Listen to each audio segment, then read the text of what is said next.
Kembali lagi bersama Wong Timnas News. Kabar terbaru Timnas Indonesia, Anita Jagobaga, anggota DPR RI, dikritik pedas supporter Indonesia di media sosial karena ucapannya. Memangnya ada apakah? Kok baru dilantik udah banyak hujatan? Untuk informasi selengkapnya, simak berita berikut ini. Jelang laga hidup mati Timnas Indonesia versus Jepang dan Arab Saudi, konsentrasi PSSI justru dibikin pecah dengan pemberitaan yang kurang sedap.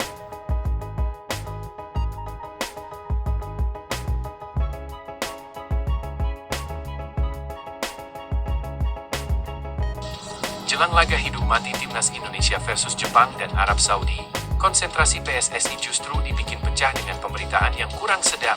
Seperti kita semua tahu, baru-baru ini anggota DPR Anita Jacoba dari fraksi Partai Demokrat menyatakan dengan tegas bahwa Indonesia sebenarnya memiliki banyak atlet potensial sehingga tidak perlu terus-menerus mengandalkan pemain dari luar negeri.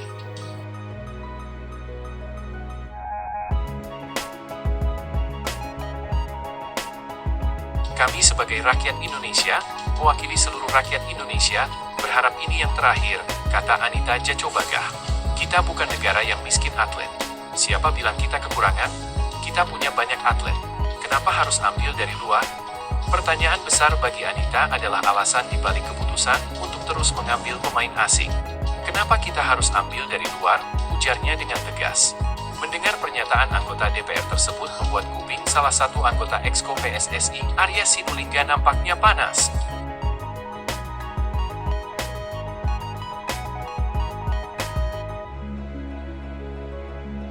Namun bukannya membalas, Arya Sinulinga justru memamerkan segudang prestasi PSSI selama dipimpin Erick Thohir dengan program naturalisasinya. Hal ini tentu saja diyakini membuat anggota DPR Anita Jacoba makin jengkel. Anita Jacoba seolah-olah malu dengan pernyataannya sendiri. Tak sampai di situ, Partai Demokrat yang membawahi Anita Jacoba pun mengaku akan menindaklanjuti polemik ini. Anita dianggap tidak mendukung program Presiden Prabowo Subianto. Terima kasih infonya sahabat, kami akan tindak lanjuti. Anita Jacobaga, tulis akun TikTok resmi Partai Demokrat. Demokrat bersama Presiden Prabowo mendukung kebangkitan sepak bola Indonesia, tambahnya.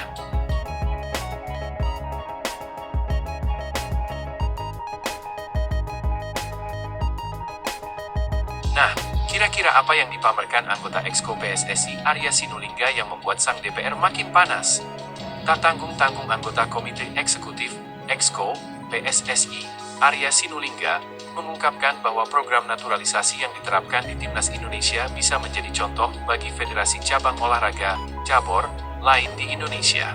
Bukannya mendengar masukan dari anggota DPR Anita Jacoba, Arya Sinulinga justru mengajak banyak pihak untuk mencontoh program naturalisasi PSSI. Pernyataan ini disampaikan Arya merujuk pada hasil survei yang dilakukan oleh Indikator Politik Indonesia. Survei tersebut menunjukkan bahwa masyarakat puas dengan program naturalisasi yang dilakukan PSSI. Dari 1.200 responden yang tersebar di 38 provinsi, sebanyak 71,5% menyatakan setuju atau sangat setuju terhadap langkah yang diambil Erick Thohir dalam menaturalisasi pemain keturunan untuk memperkuat Timnas Indonesia. Survei kepuasan ini tentu menjawab pernyataan Anita Jacoba yang mengaku-ngaku, "Saya mewakili seluruh rakyat Indonesia berharap bahwa naturalisasi kali ini adalah yang terakhir." Menurut Arya, kebijakan PSSI dalam mentransformasi sepak bola Indonesia telah mendongkrak prestasi Timnas Indonesia. Hal ini, menurutnya, menjadi daya tarik tersendiri bagi pemain diaspora untuk bergabung membela Merah Putih. Saat Pak Erick memimpin PSSI, fokus utama diarahkan pada peningkatan prestasi Timnas, sehingga dukungan penuh diberikan, termasuk dengan menambah pemain naturalisasi, kata Arya. Hasilnya, prestasi Timnas meningkat, peringkat FIFA naik. Respon publik juga positif karena pemain-pemain ini menjadi idola. Para pemain diaspora juga bangga membela Merah Putih, tambahnya. Arya menegaskan bahwa PSSI telah membangun ekosistem yang kondusif untuk mendukung kemajuan sepak bola nasional. Ia pun percaya bahwa langkah serupa dapat dilakukan oleh federasi olahraga lainnya agar olahraga Indonesia semakin berprestasi. Ekosistem seperti ini yang menjadi daya tarik bagi pemain diaspora. Upaya Pak Erick dan PSSI dalam membangun ekosistem diaspora ini, menurut saya, bisa ditiru oleh sektor olahraga lainnya, ujar Arya.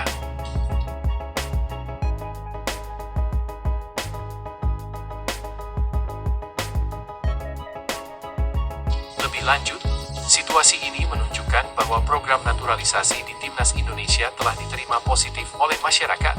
Dengan mayoritas responden yang setuju, ada sinyal kuat bahwa publik melihat naturalisasi sebagai solusi yang membantu meningkatkan daya saing Timnas Indonesia di tingkat internasional. Langkah PSSI yang mendukung peningkatan prestasi melalui naturalisasi terbukti efektif dalam waktu singkat dengan adanya peningkatan peringkat FIFA, dan ini memperlihatkan hasil nyata dari strategi tersebut.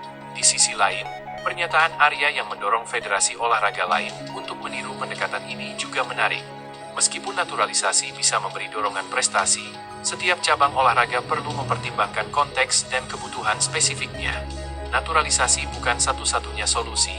Upaya peningkatan pembinaan pemain lokal, pengembangan fasilitas, dan dukungan anggaran yang konsisten juga sangat penting untuk membangun fondasi prestasi jangka panjang. Secara keseluruhan, program ini berhasil membangun antusiasme dan kebanggaan publik terhadap Timnas Indonesia yang juga tercermin dari dukungan masyarakat. Namun, agar ekosistem olahraga yang berprestasi dapat tercapai, perlu keseimbangan antara peningkatan kualitas pemain lokal dan pemain naturalisasi.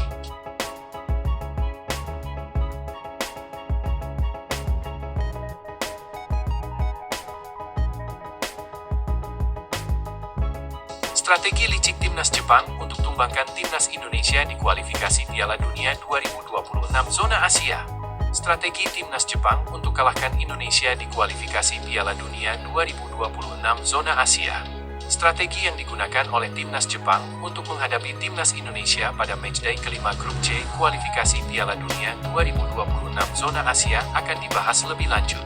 Pada awalnya, pertandingan antara Timnas Indonesia dan Jepang dijadwalkan akan berlangsung di Stadion Utama Gelora Bung Karno, SUGBK, pada Kamis, 14 November 2024, pukul 19 waktu Indonesia Barat. Namun, Federasi Sepak Bola Jepang, JFA, mengajukan permintaan agar pertandingan tersebut diundur satu hari menjadi Jumat, 15 November 2024.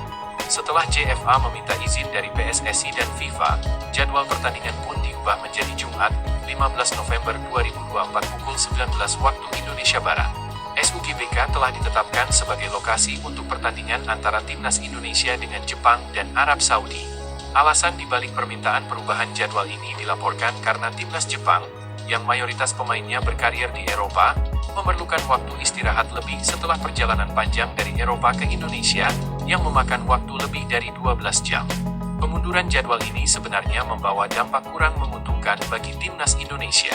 Pasalnya, persiapan Timnas Indonesia menjelang pertandingan melawan Arab Saudi pada matchday ke-6 Grup C yang akan berlangsung pada Selasa, 19 November 2024 malam WIB, bisa terganggu. Jika pertandingan melawan Jepang tetap diadakan pada Kamis, 14 November, para pemain seperti Tom Haye dan rekan-rekannya dapat menjalani pemulihan pada Jumat, 15 November. Namun dengan pertandingan yang diundur menjadi Jumat, 15 November, proses pemulihan baru dapat dimulai pada Sabtu, 16 November.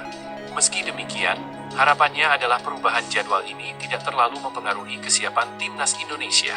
Tim asuhan Shin Taeyong diharapkan mampu tampil maksimal untuk meraih kemenangan melawan Jepang dan Arab Saudi pada laga FIFA Matchday November 2024. Ini menunjukkan tantangan yang cukup signifikan bagi Timnas Indonesia.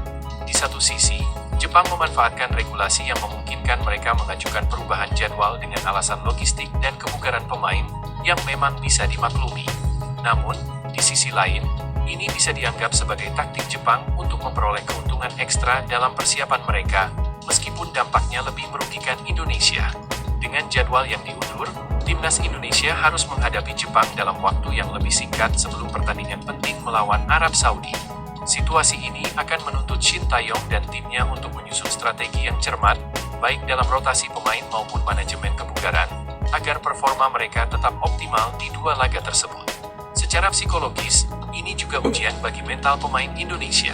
Mereka harus tetap fokus dan tidak terbebani dengan perubahan jadwal yang bisa merusak ritme persiapan. Selain itu, PSSI diharapkan mampu mendukung timnas secara maksimal, memastikan fasilitas pemulihan pemain tersedia, dan menjaga mental tim tetap stabil. Walaupun situasi ini terkesan merugikan, ada potensi positif jika tim berhasil menjadikannya sebagai motivasi untuk tampil lebih tangguh. Dalam kondisi tertekan, seringkali tim justru bisa menunjukkan performa terbaik mereka. Jika timnas Indonesia berhasil meraih 4 poin, ini akan menjadi bukti ketangguhan mereka dan memberi dorongan besar dalam perjalanan mereka menuju kualifikasi Piala Dunia berikutnya. Untuk timnas Indonesia, kalian sedang menghadapi tantangan yang mungkin terasa berat, namun inilah saatnya membuktikan bahwa kalian memiliki tekad dan semangat juang yang tak tergoyahkan. Perubahan jadwal dan segala kendala lainnya adalah bagian dari permainan, dan kalian sudah berlatih keras untuk siap menghadapi situasi apapun. Ingat, kalian tidak hanya membawa diri kalian sendiri di lapangan, tetapi juga harapan seluruh bangsa. Kami percaya pada kemampuan kalian, pada kerja keras yang telah kalian lakukan, dan pada kekuatan kalian sebagai sebuah tim. Ketika kalian melangkah ke lapangan, bawa semangat Garuda di dada kalian dan tunjukkan kepada dunia bahwa Indonesia adalah tim yang kuat, tak gentar menghadapi rintangan. Berikan yang terbaik, fokus pada permainan, dan yakinkan diri bahwa setiap momen yang kalian berikan akan membawa Indonesia selangkah lebih dekat menuju impian besar. Kami semua di belakang kalian, mendukung dengan sepenuh hati. Jangan pernah menyerah. Majulah terus, Garuda! Ula Romeni tiba di Indonesia pada November 2024 untuk jalani proses naturalisasi sebagai WNI. Ula Romeni dikabarkan tiba di Indonesia pada November 2024 untuk memulai proses naturalisasi menjadi warga negara Indonesia, WNI. Kabar ini mencuat setelah anggota Komisi 13 DPR RI, Jamaluddin Idam, yang ikut serta dalam rapat proses naturalisasi Kevin Dix, diwawancarai oleh salah satu televisi nasional. Dalam wawancara tersebut, Jamaluddin Idam menyebutkan bahwa Ula Romeni adalah pemain selanjutnya yang akan mengikuti proses naturalisasi setelah Kevin Dix. Saya rasa kita memiliki Ula Romeni. Dia adalah seorang striker yang mumpuni dan bisa menjadi harapan bagi timnas Indonesia dalam waktu dekat, kata Jamaluddin Idam dalam wawancara dengan Kompas TV. Ula Romeni adalah yang paling dekat dan realistis. Saya menilai ini sangat penting, tambahnya. Akun Instagram Nusantara, Ballers, yang sebelumnya membocorkan kedatangan Maes Hilgers dan Eliano Reinders ke Indonesia, juga memberikan kedatangan Ula Romeni. Akun ini membagikan foto Ula Gunnar Solskjaer yang sedang memeluk Harry Maguire dalam unggahan terbarunya. Diduga, unggahan tersebut adalah kode bahwa Ula Romeni segera merapat ke Indonesia. Nama, Ula, dalam Ula Gunnar Solskjaer diduga mengisyaratkan kehadiran Ula Romeni. Kalau belum ada ciuman jangan percaya, kita tunggu aja. Pura-pura kaget aja ntar, tulis akun Nusantara, Ballers pada caption unggahan terbarunya. Jika kabar ini benar adanya, tentu akan menjadi kabar baik bagi pencinta sepak bola di tanah air. Kehadiran Ula Romeni bisa memperkuat timnas Indonesia, terutama dalam laga tandang ke Australia pada 20 Maret 2025 dan saat menjamu Bahrain pada 25 Maret 2025 di matchday ke-7 dan ke-8 grup C kualifikasi Piala Dunia 2026 zona Asia. Itulah tadi kabar-kabar terbaru tentang timnas Indonesia, dan kita sebagai bangsa Indonesia harus terus mendukung tim Indonesia agar lolos nanti di Piala Dunia 2026. Semangat merdeka!